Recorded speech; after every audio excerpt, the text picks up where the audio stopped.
Scotland, land of glens and lochs, wild terrain, and far-reaching skies. It is spectacular. I'm heading northeast to the heart of the Spey Valley, to the historic home of one of Scotland's oldest families, Gordon Castle.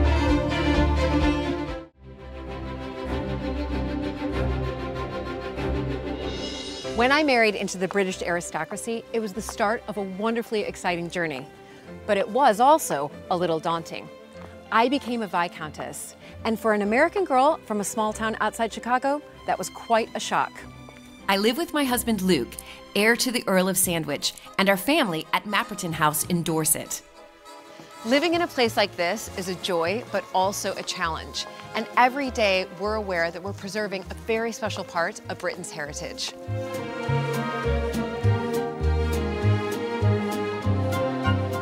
Mapperton has opened up an extraordinary new world for me, and I can't wait to share it with you all.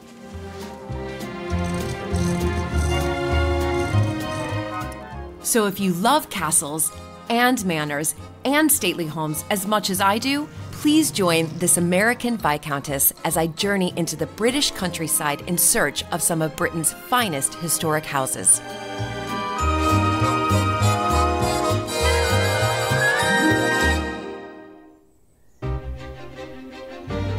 Gordon Castle, once one of Scotland's largest houses, is the family home of the Gordon Lennoxes, and I cannot wait to find out about its history. Hello! Hello, hello.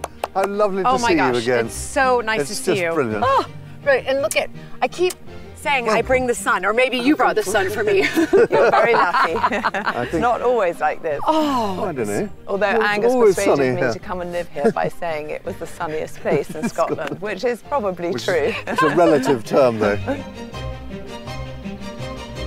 So tell me just a little bit about the history of Gordon Castle. My forebears built a castle here in 1460 or something, but didn't live here. It was just one of their many houses, and were actually based in Huntly. But when the Huntly Castle started to fall down, about 1690, they moved here and made this their principal residence. But it wasn't big enough for them, even though it was really quite big.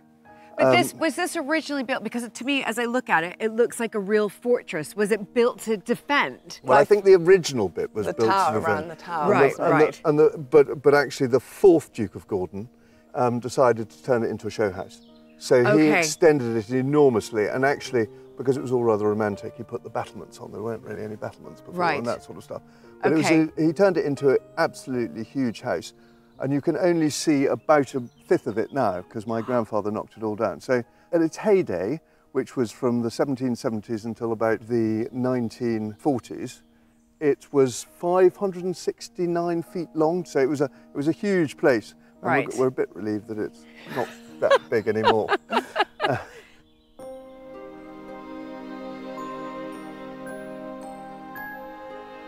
You mentioned Duke of Gordon. Now, where did the dukedom come from? Clearly, obviously, through a member of the royal family, and how did that come about? No, so the northeast of Scotland was very Gordon-centric.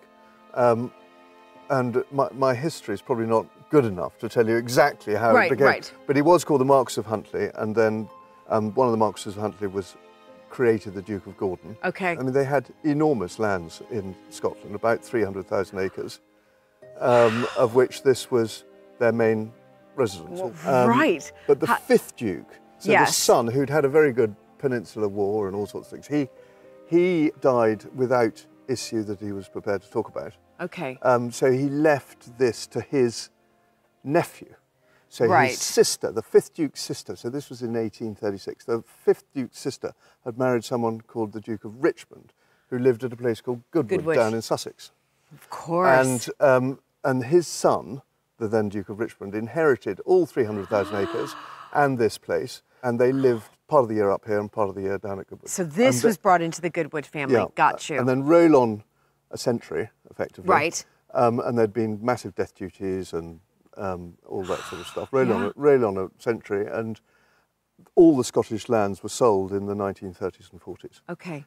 But my grandfather, who had been brought up here by his grandfather, the Duke of Richmond and Gordon, obviously his cousin had Goodwood at that stage, Right. and he approached the people that this had been sold to and said, I'll take the house off your hands. And at that stage, the house was falling down, had dry rot, where there wasn't dry rot, there was wet rot and all this sort of thing. And he said, I'll take the house off your hands, I'll give you a little bit of money if you throw in some fishing and a bit of farming. Sadly, not the 300,000 acres that we used to have. This is really a poignant time in history because you've mentioned the death duties, and this is something as historic house homeowners, you really look at that period of what the First and Second World War did. Oh. Those who were meant to inherit, some of them were lost at war. Then on top of that, you had the death duties, especially if they never came back from the war, sometimes double death duties because the Great War and the Second World War were so close together. And that really started that 1950s where it was the destruction of the country house.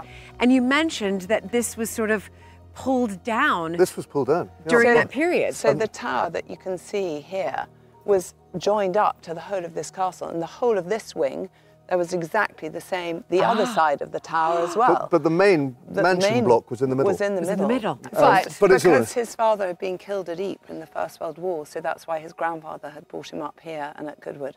Right. Because he had no father. He had a love affair with this place. And he was a career soldier, but when he retired, he came and lived here and converted this wing into a family house. Right.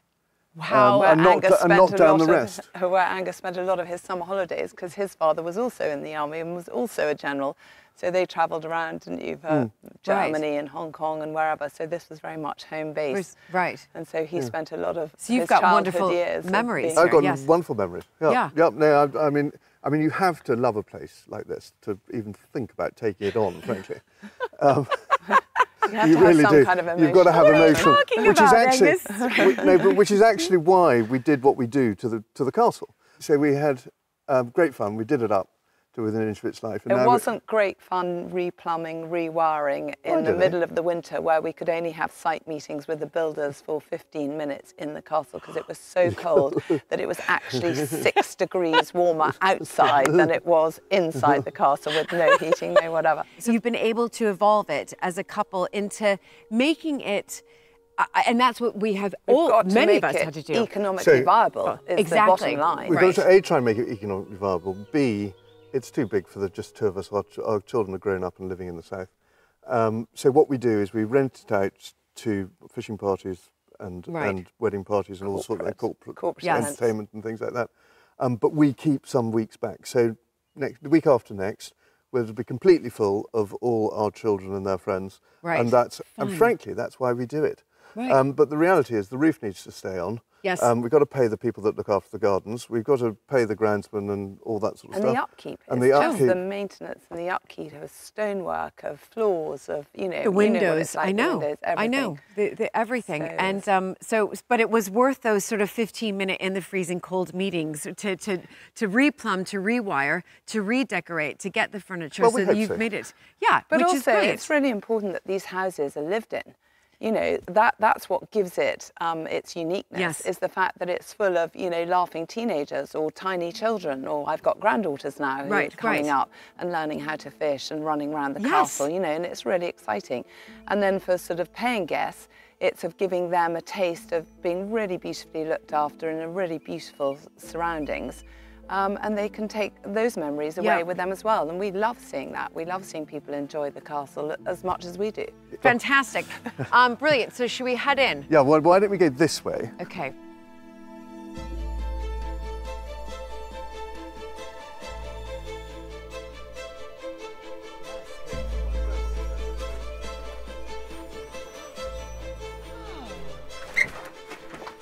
Come on in. Wow. Wonderful. Wonderful. All my old relics. So where I'm walking in right now would have been well, in the old castle, this was actually a kitchen. And where they would have been eating is about 100 yards away. So can you imagine how cold the food would have been? Yeah. But my grandfather remembers riding a bicycle on the thing above here, from one end to the other. So it was extraordinary.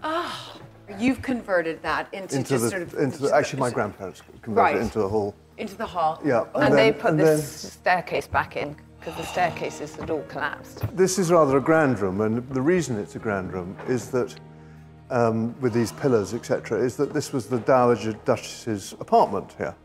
I mean, it looks properly done up. This is the two of you, is that right? Yeah. Wow. And then dotted around. So that is the 5th Duke of Gordon. So that's the 5th, and he didn't have any heirs, is that right? He had no heirs. I mean, he was a general, he helped raise the Gordon Highlanders together with his dad, and his mother, actually, who's called Jean, Duchess of Gordon. And then the next one is my great-great-grandfather, who's the 7th Duke of Richmond and Gordon by that stage. Okay. And this place was absolutely in its heyday when he was alive. And then this is my grandfather. Right. Who also had a good war. General Sir Geordie Gordon. General Sir Geordie. So he's the one that's he's really the one that brought it back. Yes. Changed it. Yes. Lived here.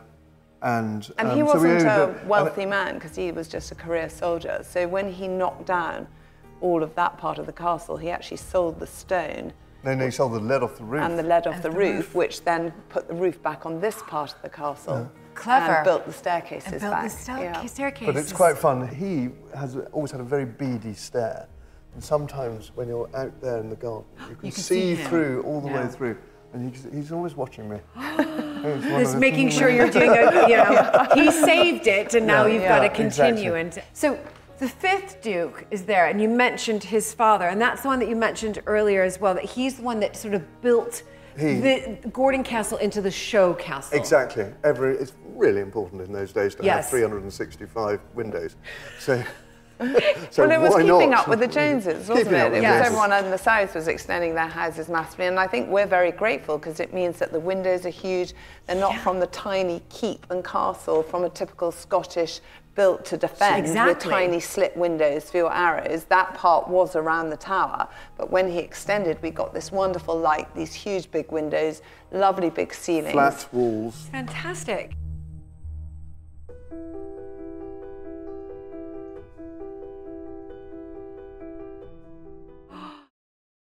Oh, this is lovely.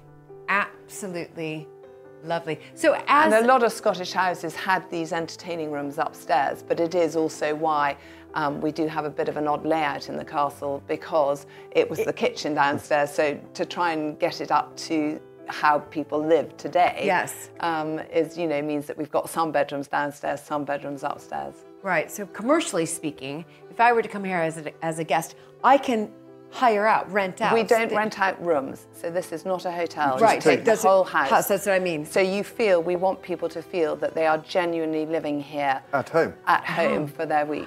So it's fully staffed and fully catered. It's quite high end. So again, during the estate, we try to cater for everybody. So if you want to be beautifully looked after with a butler, with a chef, with people making your beds, then you can stay in the castle. If you want to do self-catering, you can take one of our wonderful cottages dotted around the estate. One of those cottages, which we did up last year, is called Kennel's Lodge, and that's where the original Gordon setters were bred. Tell me about this. So that really does come from your family Well, name. it does. But they are mad dogs. So the Duke said when he bred them, he said he wouldn't take them shooting until they were at least 3 or 4 years old, because they were a bit scatty and they weren't trustworthy on the moor. So they need a lot of exercise. We're forever being asked as why we haven't got a Gordon setter. I was just about to ask you that. We will one day. I'm absolutely planning it now. We're just about to hire a new gamekeeper. Right. And he is going to be the lucky recipient of a Gordon setter puppy. Fantastic. Now, the walled garden. As I'm in here, where is that in relation to straight on? So it's about a quarter of a mile that way. Okay. Oh, wow. So it's a nice, good jaunt. But so what we can see now is the garden that Angus's grandmother laid out to be in the front of this house. Okay. Originally, everything was focused on the tower, because that was the centre of the castle. Right. So there was an incredible path called the Broad Walk, which led you up to the walled garden. And the reason the walled garden was so big was because obviously back in the day, it was like feeding a village. So you might have invited, you know, your 12 friends to come and stay, but they didn't just come 12 friends like we do now. They brought their butler, their maid, their housemaid, the stable boy, someone to look after the coaches. So the downstairs, like in Downton Abbey, the downstairs was actually probably bigger than the people upstairs by some considerable margin. So the reason that the walled garden was so large was because it was feeding a huge amount of people. Right. And so the path to the walled garden was focused on the tower. So can we head up there and have a look? Because that is really something I want to talk to you both about.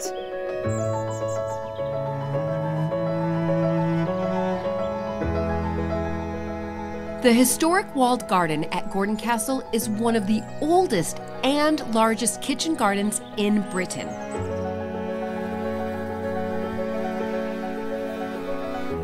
Its renewal and redesign is Zara and Angus's inspiring vision to help secure the future of this stunning home and estate.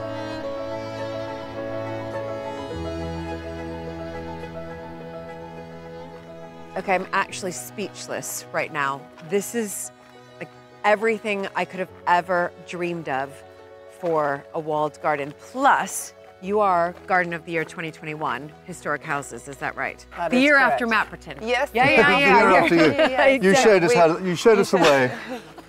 Yeah, it was very special. Oh, but I can see why. Now, talk to me about this, because this really is a labor of love, and your big project here at Gordon Castle, is that right? Well, it's one of many projects, but it's certainly the biggest. Right. And I think that, and we just decided it was just a field mown for grass, and we decided that it should be the backstory to all our products. And in order to make it the backstory, we thought we'd better make it look pretty amazing. And to be honest, my rather amazing wife has been the one that's mostly done it. And you're completely right, a labour of love, mostly her labour. I think we both felt, even when it was a grass field, that it was a magical space. Yes. And Angus's dream was, right, let's create products that we can have shelf life, that can have added value, that we can get to centres of population, whether that be Edinburgh, London, New York, right. You know, globally. I mean, hopefully start nationally, but then go globally, to create some kind of income that would then support the garden. So having this... And the rest of the estate. Yeah, and the estate, exactly. So having these products, he was very keen on the gin. I'm a non-drinker, so that was very much his baby. So he wanted to grow botanicals in the garden to flavour our gin. And I wanted to do a bath and body range of products because I thought we could grow herbs and essential oils and have wonderful fragrances to naturally fragrance our bath and body products. So that's how it started. And then it kind of morphed into a bit of a monster in that we thought, oh gosh, well, if we're doing this, we shouldn't just grow it as a market garden, which Angus's grandmother had done and grown raspberries in here. We should actually make it beautiful. So then we asked, I mean, as you can see on a day like today, it is a magical space. So the thought about making it beautiful was that it might attract, if we got a big name, we might attract more people to come and visit it and pay the entrance fee and things like that. Well, I interviewed 4 quite famous garden designers, and one of them thought we were mad, and that was the one that was probably right. And one of them said it would never work. It would be way too expensive, ridiculous to even think about it. One of them wanted to put buildings everywhere, and I said, look, we've got a limited budget. We can't put buildings everywhere. Yeah. One of them wanted to turn it back into the original Victorian Edwardian garden. Right. And the 4th one was Arnie Maynard. So I realised suddenly that actually not only was he a rather inspirational designer, but he was a really keen kitchen gardener. But also, we decided that, I mean, can you imagine, you're faced with 8 acres, a completely blank canvas, and I'm not a trained horticulturalist, so I would have probably done, you know, a little bit here and then a little bit there, and by, you know, 10 years later it would have looked a complete mess.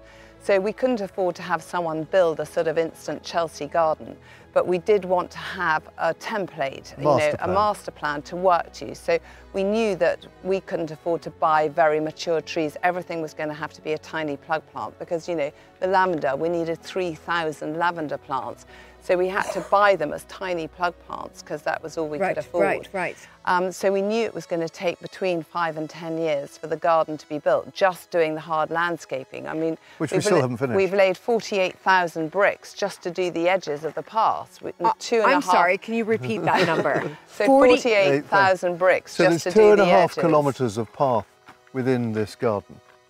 So 2.5 kilometres of path. But do you feel a great sense of walking through here now, this great sense of satisfaction? I know it's really hard work, and from what I've been sort of told as I've been walking around is you are sort of on your hands and knees in the dirt. I do count myself as a gardener. Yes. You know, I am part of the gardening team. Yes. And if I'm not here, you know, 40 hours a week less weeding is massive. So yeah, I do count myself as a gardener. And what's interesting is when you're working in the garden every day, all you see is the stuff you haven't quite finished, or you need to change, or you haven't done all the weeding or the mess or the whatever. Whereas when people like you come and we have to dig out some old photographs of what it was like as a grass field, that's probably the only times that I really think, wow, it does look like a garden. So for years and years, you know, one tiny square looked a bit like a garden, but the whole rest of it was a mound of earth, diggers, you know, it looked like a building site.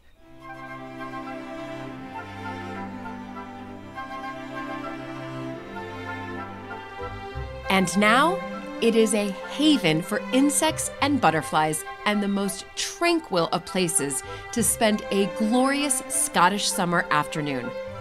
What a spellbinding transformation. I just want to jump in to this, all of this, and taste it all. So explain to me. So this is one of our vegetable beds. So basically the design is that we have 4 big vegetable beds on the corners of the central part of the garden. Okay. This is our brassica bed this year. So you can see wonderful kale, purple sprouting broccoli. We've got various different types of kale, cauliflower, every vegetable you could possibly imagine really, but also a lot of companion planting. So we've got this wonderful tagetes.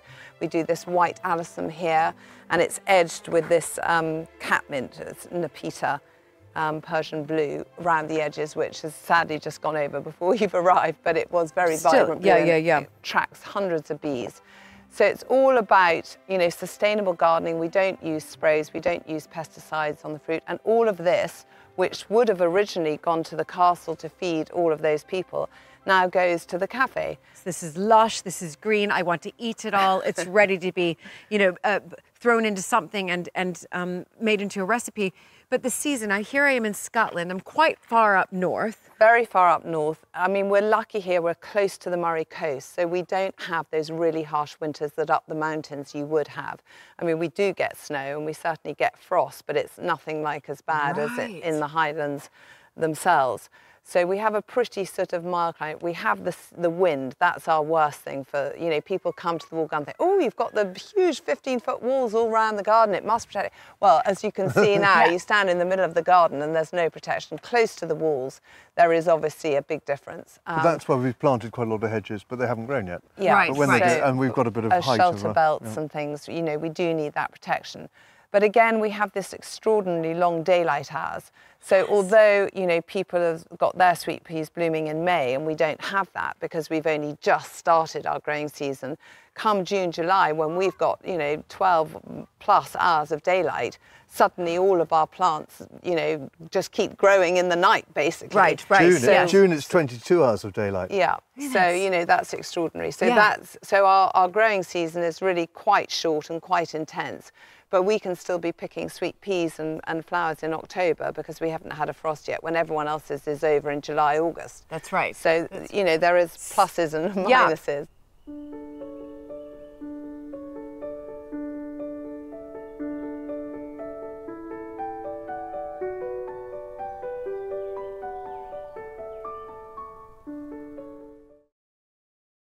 I mean, I feel like I could spend weeks here. Well, we'd love to have you. Yeah, bring your gardening gloves. Yes, well, I might have to learn a few things from Zara, that's for sure. Come down, we'll okay, So these are all our cut flower beds, and as you can see, they're colour themed. So we have 2 on this side of the garden and 2 on the other side. They've all got wonderful, rather romantic names. So this is Icy Glen, and we've got Scotch Thistle and Glowing Heather and Golden Peat. So, but this is sort of whites, yellows and greens, right, with a sort of touch of lavender and these wonderful rows of sweet peas. So I love sweet peas. We grow a row in each of the cut flower beds, okay, because I love the scent so much. You know, we are trying to be more sustainable in our garden in the same way everyone's trying to be more sustainable. So we grow these flowers, we try to sell them to local florists, we make up bunches weekly here and we sell bunches of flowers here. So really, as I'm walking around this garden, this amazing garden, you're using all parts of it, not just for food production and in the cafe, but as you just mentioned, for your guests, for the weddings, for you know, people to come in and make bouquets and yes, and this is a pretty important. This is a pretty important part of the garden because it's lavender, and lavender goes into our gin. We distill essential oils from the lavender, and it goes into our bath and body products. And it's it's not just us that enjoys it. As you can see, the bees enjoy it as well. So, and the noise from the bees, as the lavender's just slightly gone over as well. But you know, a week ago it was just humming with bees, and we need our pollinators. We've got 5 hives the other side of the wall there, but we make our own honey. You know, so everything in the garden is trying to be as natural, as sustainable, and as beautiful as we can possibly make it. But can I just ask you both this question, because this is a big project. Walking around, you make it sound like it's so simple, like you knew to put the lavender and then it was going to go into products in the shop. And but we were incredibly naive, I have to say, and thank goodness we were, because we would never have done it. If I knew now, 10 years on, what I knew at the start, I would have gone, you must be joking. I don't think it was brilliance, I think it was stupidity, actually. Right, and sometimes that works, and clearly it has, it absolutely has. But you mentioned something, Angus, about this Gordon Castle brand, and that's what I want to touch on right now, because I think it's really fascinating. When I look at historic houses and how they've really evolved, if you think about it, after the Second World War, we started to open up our houses to the public, right? And that was just bringing in visitor income. And then you started to look at what other historic houses were doing. Oh, we're going to have weddings now, right? So the law changed and we could have weddings there. And then we're starting to have events, or we're having festivals.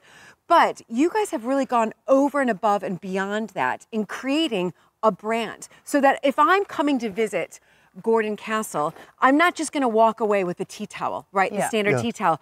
I can walk away with the scent that I've just been, you know, taking whether that's in. a beautiful scented candle, or whether that's you know, some aromatherapy oils, or whether that's, you know, flowers or the gin. Or the gin. So the whole idea is that all these estates, wonderful though they are, and lucky we are to look after them. They're money pits. They are money pits to a certain extent, but also they're finite.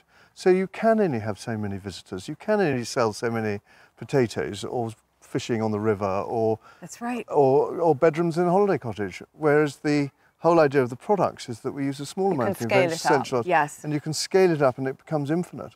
And global domination follows shortly thereafter. Yeah, 100%. I think you're definitely onto something here, and I think global domination will absolutely happen, no doubt. As I explored, head gardener Ed Ballum was hard at work. But I couldn't help interrupt and ask about the changes to the garden. Ed, you've been here since the beginning, the vision of this. Yes. And you've really seen this come to life, haven't you? Yeah. I mean, to be honest, there was very little here when I started. So some of the groundwork had been done, but very little planting. It was really a building site. Right. So it's turned from a building site into what feels like a fairly mature garden. Yes. I think at the beginning of the project, we were thinking maybe it was going to take us 5 years to complete the garden, and we're almost 10 years in now, and we're not finished yet. But that's mainly because we're such a small team. So we have just 4 gardeners. Right, that is small. We do all the work ourselves. So everything from obviously all the planting, but all the building work as well, all the construction, every brick that's in the garden we've laid, every archway, every post and rail. So it's slow going, but it means we really know the garden. We can make tweaks to the design as we go along. Yes. So it's kind of grown kind of more organically than we expected. But and this is hands-on, a lot it's of hard work. Garden, yes. And that's the most challenging part of my job, is getting the balance between the garden looking great for 10,000 or so visitors and also getting a huge amount of produce out the garden. Right. And that's really difficult, you know. Yes. You're creating the produce, you are having to really get your hands dirty, and there's so many different elements, but how fun. It's fantastic. You know that saying that projects keep you young? Yeah, yeah, I'm not quite sure about that, but it certainly keeps me engaged and excited, you know.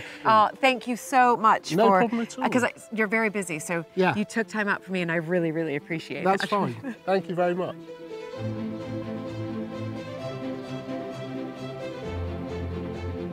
After walking all 8 acres of the garden, time for some retail therapy with Zara. Zara, I do love a good shop, but I think yours is extra special, isn't it? Well, I think ours is a little bit more unique in that we've got so many of our very own products. We're not just buying in. I mean, obviously we do have a few of those, but most of our products do come with something emanating from the garden or something from the estate. So we do use our estate tweed on some of the notebooks and that kind of thing, but especially our bath and body range that you can see here, which is all fragrance with natural essential oils, which are taken from the garden. So where do I start? Well, why don't you try some of our hand creams? So this is got some of the lavender that you saw earlier. Why don't you try a little bit of that? I've put some on my hands, and it does smell. Oh, and I think you can tell it does have a sort of that natural smell from it. It doesn't smell like a sort of natural, you know, unnatural fragrance. Oh my goodness. No, it doesn't. It smells fresh. Yeah, so that's the flower garden range, which is quite girly, it's quite floral. And then we have a more sort of unisex range, which is the orangery, which is sort of more citrusy and sort of orangey and lime. So you could probably smell one of these candles. So you get that smell from the orangery candle and that. But what is just absolutely astonishing is that it's not just for your shop here. This is a bigger scale. You're going hotels, you're doing Airbnbs. You know, this has been really fascinating because this has been a steep learning curve for us as well. You know, neither Angus or I were in the branding business, or, you know, what type of lid did you want, or what type of, our logo obviously came from actually an old prayer book. So this G we found on an old prayer book. And then by fate, we were looking for some stone for the children's play area. And we went to the rubble of stone that Angus's grandfather had knocked down. And we found this wonderful G engraved on a piece of stone. So we thought, well, it's fate, that's going to be our logo. So yep, it's a beautiful logo. Thank you, Zara. This is incredible. Not at all. I'll love showing you around the garden. So sure, I'll be stocking up. Come back again soon. I will.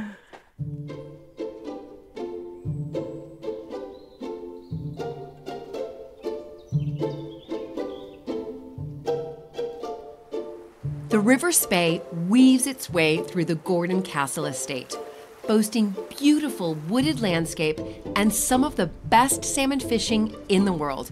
So obviously, I couldn't help but get the waders on. Now you told me to wear glasses, so I'm wearing just like normal glasses. So we're going to go fishing with a fly, and on the end of the fly are 2 very sharp hooks, which is why you're wearing a hat and glasses, because people who haven't done it a lot, especially when there's a bit of a wind, can end up with a fly in the eye. So we want to avoid that. Okay. So if you put those on, and I'll get some boots ready for you. Oh my gosh, so fun. Now you need to get these on.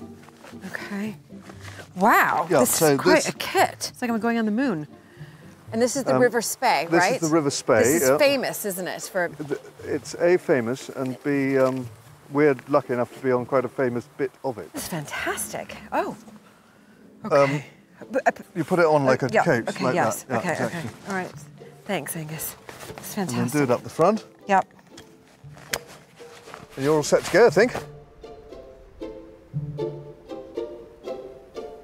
Right, come on then, Julie, let's go and find Lewis, and he's going to show you the ropes. This is Julie, Lewis. This is Lewis, one of our gillies. Nice to meet you. Yeah. Oh my goodness. So I've only done this once before. Yep. And that was, I was taught to do like tick, tock, tick, tock. We'll get you taught the right way. Okay. we are. Okay. So this is the beat here, right? This is our beat, yes. This is one of my main pools called Alt Darg, named after the burn that comes down there. Alt Darg translates in Gaelic as red burn. Guess where they got the red from? Love that. There you go. That's yeah, we're going to have perfect. a quick go down here. Okay.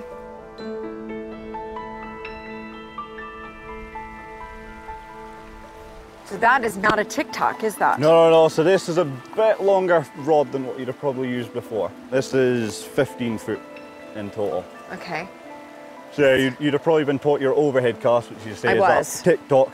The spey cast here was developed on this river because of the high banks and the trees, as you can see on the other side, to allow us to be able to fish alongside here without getting caught up, which just gets boring when you're stuck in the bank every other cast. So that's the reason. So with a spey cast, we lift up, we twist round nice and slowly, line drops into the water here, and then we flicker forward.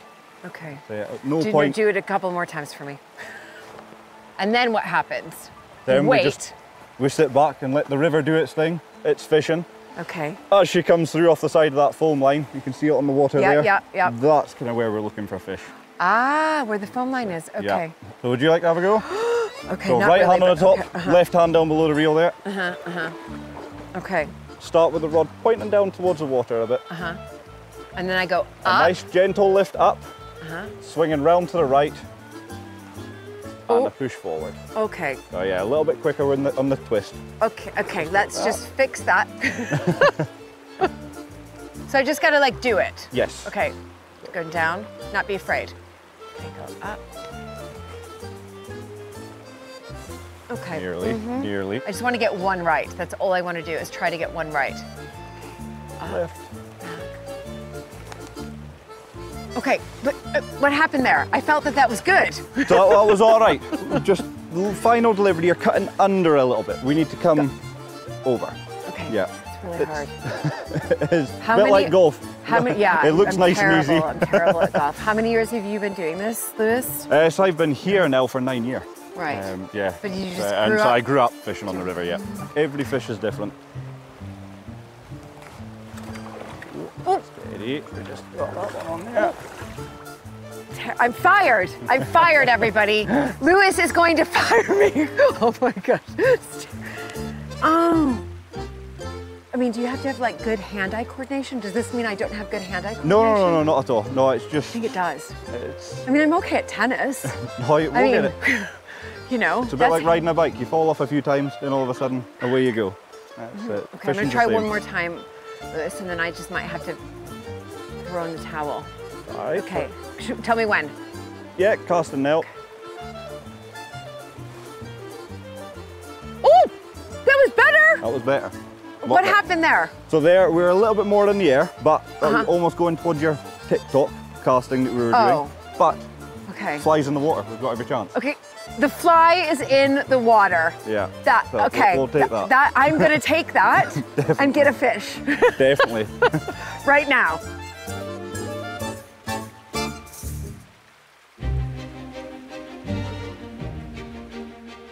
What a simply amazing visit. Gordon Castle is an absolute gem, and I hope to return in the future.